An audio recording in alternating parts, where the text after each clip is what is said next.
Before I get into my top 5 draft targets for the 76ers at number 3 overall, I want you to get started on today's show by naming a random 76ers player. Get in your bag on this one. Give me a deep cut. Don't say Embiid or Tyrese Maxey. Give me a name like a Jakar Sampson. Get down in that comment section. Let's get started with today's show.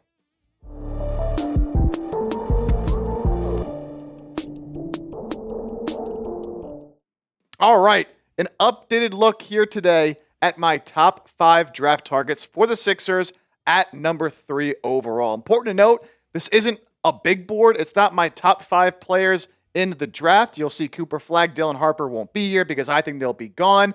And it's not necessarily my top 5 guys after that. It's guys that I think fit best with the 76ers. Of course, this could change as we move forward in the draft cycle, but this is where I'm at right now as of May 20th. My number one guy has not changed. I don't think it will change, and that is Ace Bailey. I think should be the easy selection for the 76ers at number 3 overall with his combination of height and length and skill set. At nearly 6'9", he was listed at 6'10" by Rutgers, measured in at the combine without shoes at 6'7". Everyone was all worried. You don't play basketball without shoes on. So he's 6'8" and 3/4 with shoes, 200 pounds in that massive wingspan. I know Rutgers was very disappointing this year with both Ace Bailey and Dylan Harper. But look, Ace Bailey still did what he could to have himself a fine freshman season. Just over 17 points, 7 rebounds.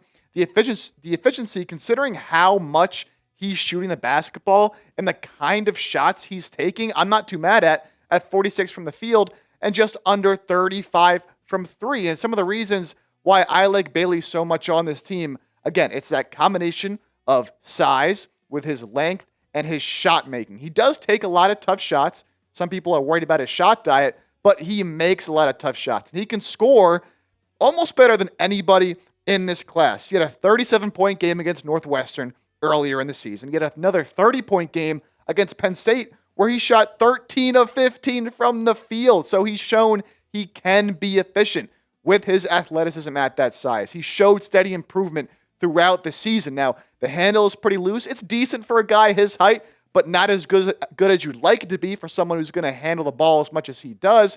The decision-making, the playmaking, the finishing, that all has to come along, but he's really a high-risk, high-reward kind of player.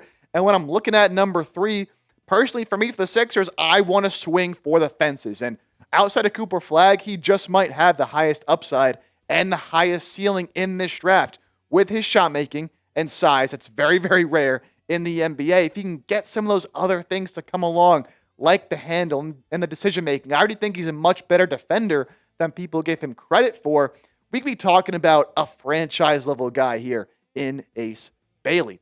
But the other name that lots of Sixers fans are interested in at number 3, the debate between Ace Bailey and VJ Edgecombe is a great one, and I can understand why people are a fan of the Edgecombe pick at number 3. Now, is he a guard? Is he a wing? At about 6'5", you could kind of go either way. That 6'7" wingspan, just under 20 years old.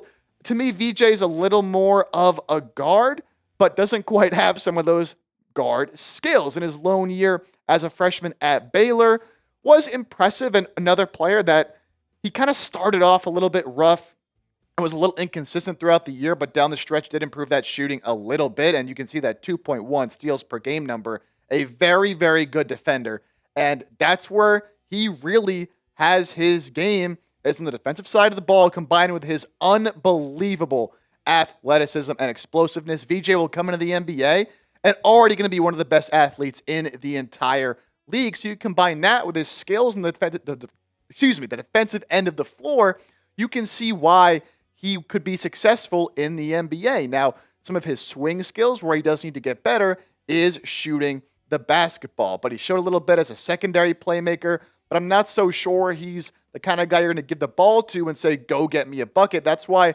some people are like, oh, he could be the next Anthony Edwards. Look, he doesn't have that same kind of creation ability that Anthony Edwards does. Of course, and develop that over time. I think Edgecombe's a safer pick than someone like Ace Bailey. Not to say he doesn't have a high ceiling, because I think he does. Not quite as high as Ace Bailey, but If Nurse and Morey are feeling the pressure and they think they're on the hot seat, they could go the VJ Edgecombe route because I think he is a little more polished as of this moment to play right away from day one because you can bank on the defense and bank on the athleticism as opposed to someone like Ace Bailey who might be a little more of a long-term project with the skill set he has. So if you were the Sixers, you're on the clock at number 3. I think it comes down to these two, but we'll get to 3 other names to watch out for in that range. Maybe the Sixers trade back as well. Let me know. Ace Bailey or VJ Edgecombe. Give me an AB for Ace or give me a VJ for VJ.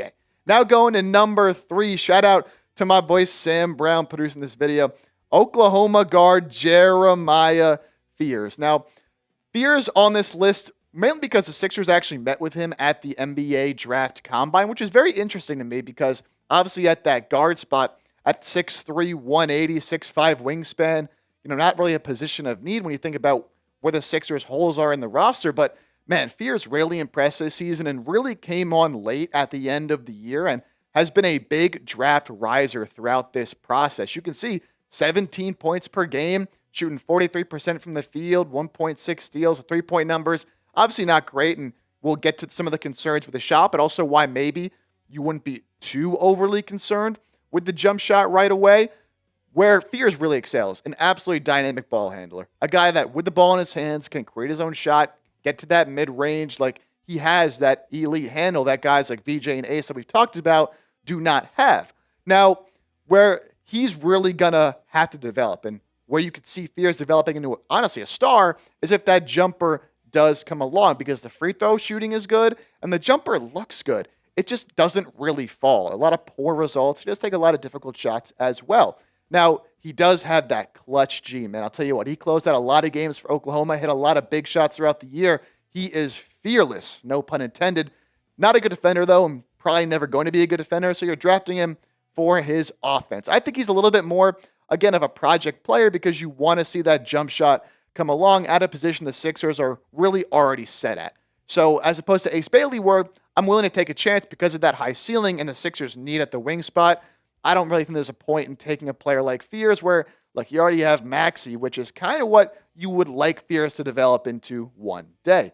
Another player that we've talked about a bit on the show, Knueppel, guard/wing out of Duke. Somebody that, look, I'm just going to be honest, I wouldn't really love this pick at number 3. Again, it's kind of those top 2 for me, but I think gets a little too much hate in this draft process. Came in a little shorter than Duke listed him at 6'6.5", with just a 6'6" wingspan, so not super long, not super tall, and you'll see the traits with Knueppel aren't very great, even athletically as well, but that didn't stop him from producing at Duke as a freshman, obviously surrounded by some talent with Cooper Flagg and Kamon Malawach. But look, over 14 points and shooting 40% from 3 on over 5 attempts a game, that is his calling card right there, and that's why he's going to be drafted, I think, in the top 10 of this draft, because Knueppel is an absolutely deadly spot-up shooter. If he gets an open look from the outside, he's going to knock it down more often than not. But where he doesn't get enough credit is as a player with the ball in his hands. Running the pick and roll, he was very good.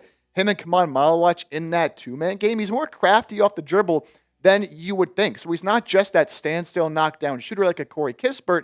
He can actually do some things as a secondary playmaker. Now, he does really lack athleticism, and he's very slow laterally on the defensive end of the floor. He's a tough and physical defender, which worked at the college level, but in the NBA, when, the floor is spaced out a little bit better and he's not next to a Cooper Flagg and a Kamon Malawach, two absolutely elite defenders, he'll probably get exposed a little more on the defensive end of the floor.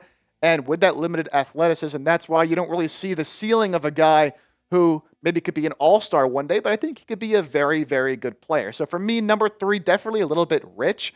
A guy that if the Sixers ended up staying at 5 or 6 would have been in more consideration. But again, I don't think he gets quite enough credit for how well-rounded his game actually is. I think people are just thinking he's just a shooter, where I think he actually can contribute in multiple different ways. Now, number 5 for my Sixers draft target list here. I've gone back and forth between the two big men in Malawach, as we previously mentioned, and Derrick Queen. But right now, at this moment, I do have Derrick Queen ahead of Kamon Malawach, and it's really because of his versatility and how intriguing his offensive game is and how rare that skill set is. And when we see guys with that skill set, they do tend to succeed. Now, Queen is a center who's undersized at 6'10", but does have a massive, massive wingspan and really is able to impact the game in a lot of different ways on the offensive end of the floor. Last year for Maryland, for a team that was very, very good, at a decent run in the NCAA tournament, he had that game winner in that NCAA tournament game. I believe that was against Colorado State.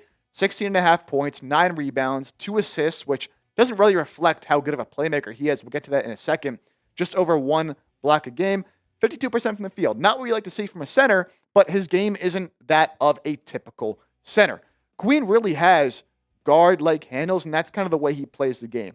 People are comparing him in some ways to an Alfred Sengun type of player, a center that is always really looking to make plays for others. He can make all the passes out there on the floor. Queen can bring the ball up, and with that, he can score in a variety of different ways. Now, the jumper really isn't great right now, even from the mid-range or from 3. I think if he develops that, that's where he becomes a scary, scary player. But even with where he's at right now, he can score in the post. He can score at the rim. He's a very good rebounder as well.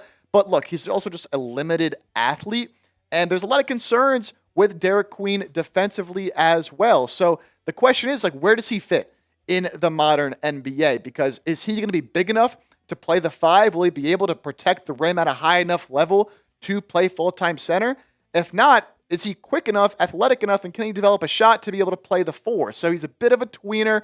It's going to be up to coaching staffs to determine how they want to use him, but a talented player nonetheless with a very high ceiling offensively with those very intriguing tools.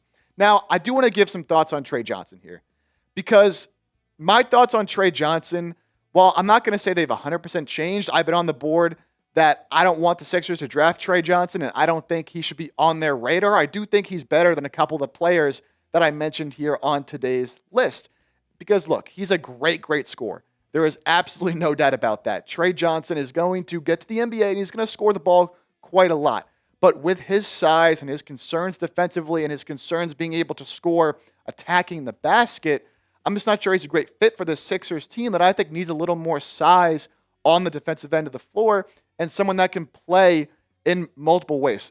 Think about playoff basketball, right? A lot of times we see in playoff basketball, guys get played out of games because they're either unable to provide offensively, they can't shoot, or they simply can't do anything with the ball. So teams are just leaving them wide open, and they get played off the floor offensively, or vice versa. They get played off the floor defensively where they can't guard anybody. They're getting attacked possession after possession after possession, because once you hit the postseason, that's what you got to do.